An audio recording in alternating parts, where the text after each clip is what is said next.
Good afternoon, Chair Williams, members of the board, Acting Auditor Controller Shanice Cubbison. Can you hear me today? Yes. Thank you. So I just wanted to clarify a couple of things that have come up today. And one of them is the initial budget unit 1000 revenue projection that the CEO fiscal team used to come up with their initial net county cost was prepared by the CEO fiscal team. I did provide an updated projection using my own calculations and did try to have a conversation with CEO fiscal, but I got the sense that they really didn't want to change the projection because that's what they had based the initial net county cost assignments on. So I understand that. I do think obviously we'll be reevaluating it first quarter and mid-year, depending on what the reality looks like when we close the books. I guess I'm most frustrated by the fact that the auditor controller budget is the budget unit that appears to be taking the largest hit, at least from the CEO adjustments. And there's been many references today to direct the auditor to direct the auditor to direct the auditor to do things. And I completely understand that that's the direction and that those are the items that the auditor controller needs to do. But I do need to point out the fact that the auditor controller's budget unit cannot be underfunded to the tune of more than $340,000 and expect that I'm going to be successful and that my team is going to be successful in meeting the needs that we do have for the county and for the special districts and the schools. The auditor controller's office is a key part to the property tax and the TOT distribution and collection processes along with the special districts. We do calculate, put on the tax roll and distribute $160 million to the county, to the cities, to the special districts and the schools. So under the new, consolidated office, I really would hope that the board would fully fund the auditor controller's proposed budget with the understanding that in order to be successful, we need to be fully staffed and we need to have the resources that I think are appropriate. There's been changes obviously to the salary because of the combined position. That was not obviously something that I requested, but am willing to take on the challenge and move forward with the county's in best interest in the consolidation. So I'm not sure exactly where the money can be found, but I'm urging the board when you consider funding and whether that's ARPA or some other funds that you find a way to make the auditor controller's office budget whole if you'd like to see us be successful moving forward. I would be willing to consider that. I think it's possible that the TOT is going to be higher this year than is in the current 21-22 projection and possibly even for the 22-23, especially if the board does commit obviously to funding the tourism board at the full amount. We would hope that we would at least be realizing that increase in the revenue for at least the amount that we're continuing to fund them in the increased match.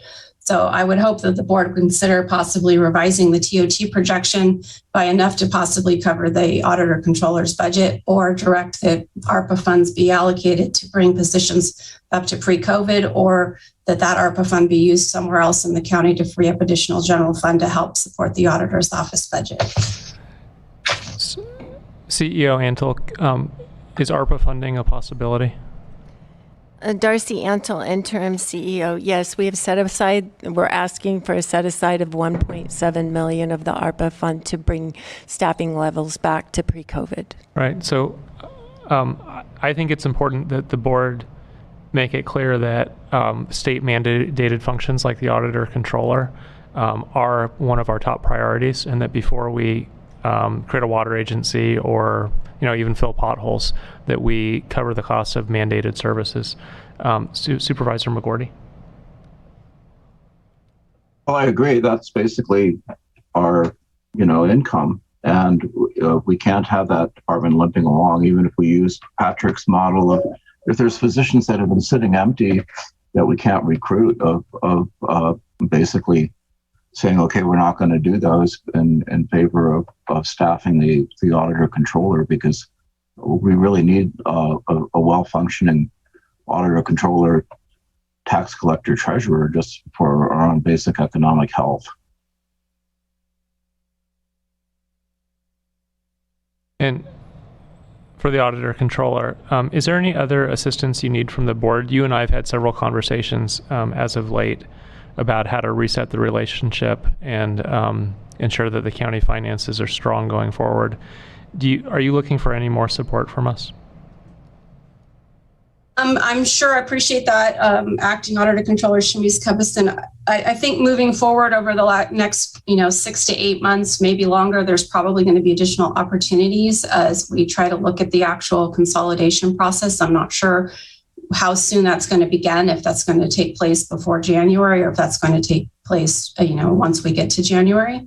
I think the only other thing I would say is that we probably still need to look at a couple of items. I've been working a little bit with Acting Assistant Treasurer Tax Collector Cheyenne Gordon, and we do want to still bring up the concept of some additional resources in the TOT collection and monitoring.